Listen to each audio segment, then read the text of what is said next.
Hello friends, Ayyanar துணை என்ற எபிசோடில் என்ன நடக்கலாம் அப்படிங்கிறத பற்றி பார்க்கலாம். இன்றைக்கான எபிசோட் இன்ட்ரெஸ்டிங்கான யதார்த்தமான எபிசோட் அப்படின்னு சொல்லலாம். சோழனுக்கிட்ட தாலியை வாங்கி கழுத்தில் போட்டுக்கிட்ட நிலா வெளியில் வந்ததுக்கப்புறம் வானதியோட அப்பா அம்மா கிட்ட ரொம்ப அழகாக பேச ஆரம்பிக்கிறாங்க. உங்கள் பொண்ணை பாண்டியனுக்கு கல்யாணம் பண்ணி கொடுக்காத போங்க, ஆனால் இந்த வீட்டை பற்றி எப்பவும் யாரும் தப்பாக பேசாதீங்க. ஒரு பொண்ணு ரொம்ப சந்தோஷமாக நிம்மதியாக பாதுகாப்பாக இருக்கணும் அப்படின்னா இந்த வீட்டை விட ஒரு நல்ல வீடு இருக்க முடியாது அப்படின்னு சொல்லிட்டு அந்த வீட்டை பற்றி ரொம்ப அழகாக பேசுகிறாங்க. பாண்டியன், பல்லவன், சேரன், சோழன் எல்லாருமே பார்த்தோம்னா ரொம்ப அப்படியே ஆச்சரியத்தோடு பார்க்குறாங்க. நடேசனும் ரொம்ப ஆச்சரியப்பட்டு பார்க்குறாங்க. ஏன்னு கேட்டாக்கா நிலா அப்பப்போ பார்த்தோம்னா இந்த வீட்டு மருமகளா சோழனோட ஒய்ஃபாக பேசுகிறேன் அப்படிங்கிற மாதிரி அந்த தாலியை பிடிச்சிக்கிட்டு ரொம்ப சூப்பராக பேசுகிறாங்க. இடையில வானதியோட அப்பா அம்மா பேசினாலும் நிலா தொடர்ந்து பார்த்தோம் அப்படின்னா சும்மா பாயிண்ட்டாக ரொம்ப சூப்பராக பேசுகிறாங்க. ஒரு கட்டத்தில் பார்த்தோம் அப்படின்னாக்கா அவங்கள அங்கேருந்து மிரட்டி விட்டு நீங்கள் உங்கள் பொண்ணை கொடுக்காத போங்க, இங்கேருந்து கிளம்புங்க முதல்ல, இந்த வீட்டை பற்றி இனி யார் என்ன பேசினாலும் அதை பார்த்துக்கிட்டு நான் சும்மா இருக்க மாட்டேன் அப்படிங்கிற மாதிரி பேசுகிறாங்க. இதெல்லாம் பார்த்துக்கிட்டு இருக்க சோழனுக்கு சொல்லவா வேணும், வானத்திலேருந்து அப்படியே பூவெல்லாம் கொட்டுது, ரொம்ப சந்தோஷப்படுறாங்க, பயங்கர ஹாப்பியாக இருக்காங்க.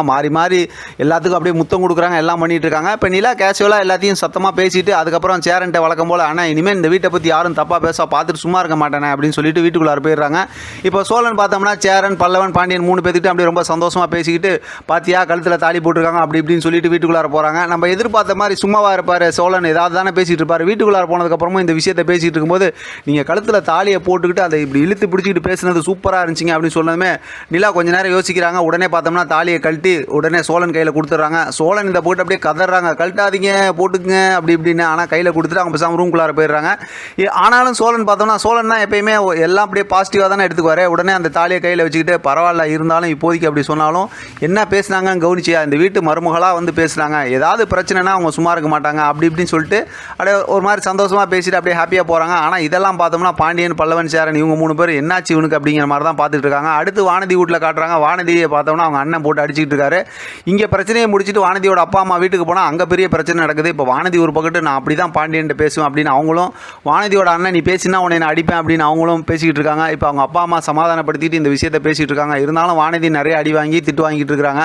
மறுபடியும் வீட்டில் உட்காந்து எல்லாரும் பார்த்தோம்னா கேம் விளாண்டுட்டு இருக்காங்க. ஞாயிற்றுக்கிழமை அப்படிங்கிற மாதிரி இருந்தாலும் இப்போ பாண்டியன் பார்த்தோம் அப்படின்னா கடைக்கு கிளம்புறாரு. ஏன்னா நிறைய பிரச்சனை நடந்துருச்சு இல்லை, அந்த பிரச்சனைலாம் இப்போ பேசுறதுக்காக அப்படி கிளம்புறாரு. இப்போ நடந்த விஷயத்தை ஒரு பக்கத்து சோழன் யோசிச்சுக்கிட்டே இருந்து எப்படியாவது எல்லாக்கிட்ட பேசணுமே அப்படிங்கிற மாதிரி யோசிச்சுட்டு இருக்காங்க. இப்போ 3 பேர் கேம் விளாண்டுட்டு இருக்கும்போது பாண்டியனும் உட்கார சொல்கிறாங்க. இப்போ அவரும் உட்காந்து அப்படியே விளாண்டுட்டு இருக்கிறாரு. இப்போ சேரனும் வந்துடுறாங்க. பேசிகிட்டு இருக்கும்போது பார்த்தோம் அப்படின்னா எங்கேயாவது வெளியில் போகலாம், பீச்சுக்கு போகலாமா அப்படிங்கிற மாதிரி பேசும்போது எல்லாரும் கிளம்புறாங்க. ஆனால் பாண்டியன் வந்து எனக்கு கடைக்கு போகணும், வேலை இருக்குது அப்படிங்கிற மாதிரி சொல்லிட்டு அவர் கிளம்பிடுறாரு. இப்போ எல்லாரும் கிளம்புனாலும் வெளியில் நடேசன் இருக்காருல, அவரையும் கூட்டிகிட்டு போகலாம் அப்படிங்கிற மாதிரி நிலா ஐடியா சொல்கிறாங்க. அவரெல்லாம் கூப்பிட வேணாம்னு சொல்லி எல்லாரும் சொன்னாலும் இப்போ மறுபடியும் நிலா போய் கூப்பிட்டு அவரையும் கூப்பிட்றாங்க. அவரும் ரொம்ப சந்தோஷமாக கிளம்பிடுறாரு. இவங்கெல்லாம் இப்போ பீச்சுக்கு கிளம்பிட்டு இருக்காங்க. இப்போ பாண்டியன் கடையில் உட்காந்துருக்காங்க. அங்கே பார்த்தோம் அப்படின்னாக்கா இப்போ வானதி வராங்க. வானதி வந்து வீட்டில் பிரச்சனை நடந்ததுனால அவங்க ஒரு கோவத்தில் வந்து அவங்க பேசுகிறாங்க. இங்கே பார்த்தா பாண்டியன் வீட்டில் வந்து இவங்கெல்லாம் பேசி இந்த மாதிரி பிரச்சனை பண்ணிட்டாங்க அப்படின்னு சொல்லிட்டு இவர் ஒரு கோவத்தில் பேசுகிறாரு. 2 பேரும் மாறி பேசி கடைசியில் பார்த்தோம்னா அது வாய் சண்டை ஆகிடுது. ஒரு கட்டத்தில் பார்த்தோம்னா வானதி இனிமேல் நான் கூட பேச மாட்டேன் அப்படிங்கிற மாதிரி எப்போ கோச்சிட்டு போவாங்களோ அந்த மாதிரி அப்படியே கோச்சிட்டு போயிடுறாங்க. பாண்டியன் வந்து அப்படியே யோசனையோடு இருக்காங்க. அடுத்து பார்த்தோம்னா பீச்சை காட்டுறாங்க. பீச்சில் பார்த்தோம்னா எல்லாரும் ரொம்ப சந்தோஷமாக போயிட்டு இருக்காங்க. பீச்சுக்கு இப்போ யார் வந்திருக்காங்கன்னா சேரன், சோழன், பல்லவன், நிலா, அதே நேரத்தில் நடேசன் எல்லாத்துக்கூடையும் வந்திருக்காரு. இப்போ நடேசன் பார்த்தோம்னா சேரன், பல்லவன், பாண்டியன் எல்லாமே வந்துட்டு இப்போ பேசிகிட்டு இருக்கும்போது பார்த்தா கடலெல்லாம் எடுத்துகிட்டு ஜாலியெல்லாம் தண்ணியில் நின்று விளாண்டுட்டு இருக்காங்க. இப்போ நீங்களும் வாங்க அப்படின்னு சொல்லிட்டு சேரனையும் கூட்டு போய் எல்லாம் தண்ணி நின்று விளாண்டுட்டு இருக்காங்க. அப்போ பார்த்தோம் அப்படின்னாக்கா நிலா வந்து இப்போ சோழனோட கையை பிடிச்சிட்டு அப்படி ஜாலியாக ஓடியாந்து அப்படிலாம் விளாண்டுட்டு இருக்காங்க. அதை பார்க்குற சேரன் ரொம்ப சந்தோஷமாக இருக்காரு. ஆனால் இதெல்லாம் பார்க்கும்போது கண்டிப்பாக ஏதோ ஒரு வேற ஒரு கதையை உள்ளே இழுத்து விட போகிறாங்க அப்படிங்கிற மாதிரி தான் தோணுது. ஒருவேளை நிலா வந்து நீச்சல் தெரியல அப்படிங்கிற விஷயத்தை சொன்னாங்கல்ல ஏற்கனவே, அதனால் அவங்கள வந்து அலை இழுத்துட்டு போகும்போது சோழன் வந்து காப்பாற்றுவார் உயிரை அப்படிங்கிற மாதிரி ஏதாவது ஒரு கதையை கொண்டு வருவாங்கன்னு தான் நினைக்கிறேன். அது சம்மந்தமாக ஒரு அதிரடி ப்ரோமோ வர்றது கூட வாய்ப்பு இருக்குது. ஏன்னா சும்மாவாச்சு இப்படி ஒரு கதையை உள்ளே கொண்டு வந்திருக்க மாட்டாங்க. பார்க்கலாம் அடுத்து என்ன நடக்குதுன்னு. ரொம்பவுமே இன்ட்ரெஸ்டிங்காக இருந்துச்சு இன்றைக்கான ஸ்டோரி எப்பவும் போல். இதை பற்றி உங்களோட கருத்து கமெண்ட் பாக்ஸில் தெரியப்படுத்துங்க. தொடர்ந்து ஆதரவு கொடுங்க. தேங்க்யூ ஃபார் வாட்சிங்.